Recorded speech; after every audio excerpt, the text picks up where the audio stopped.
Hello everybody, welcome back. Today as well we have got to another video, and in this video I'll show you how you can use a gift card for PUBG Mobile. But before that, please do make sure to like our video, subscribe our channel, and yes, without any further delay, let's get started. So for that, what you're going to be doing is you're simply going to go ahead and go to your Google or any browser that you prefer and type in PUBG redeem a code to get their official website, because you need to redeem the code.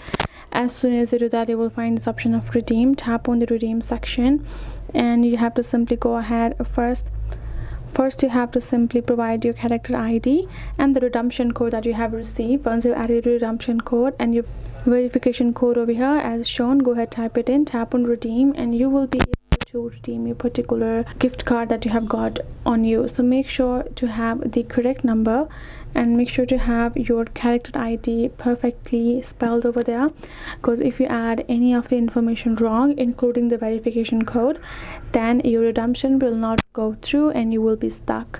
So make sure to double check those information and you will be able to do the redemption on PUBG Mobile likewise. Hope it helped. Thank you so much for watching. I'll see you guys in our next video.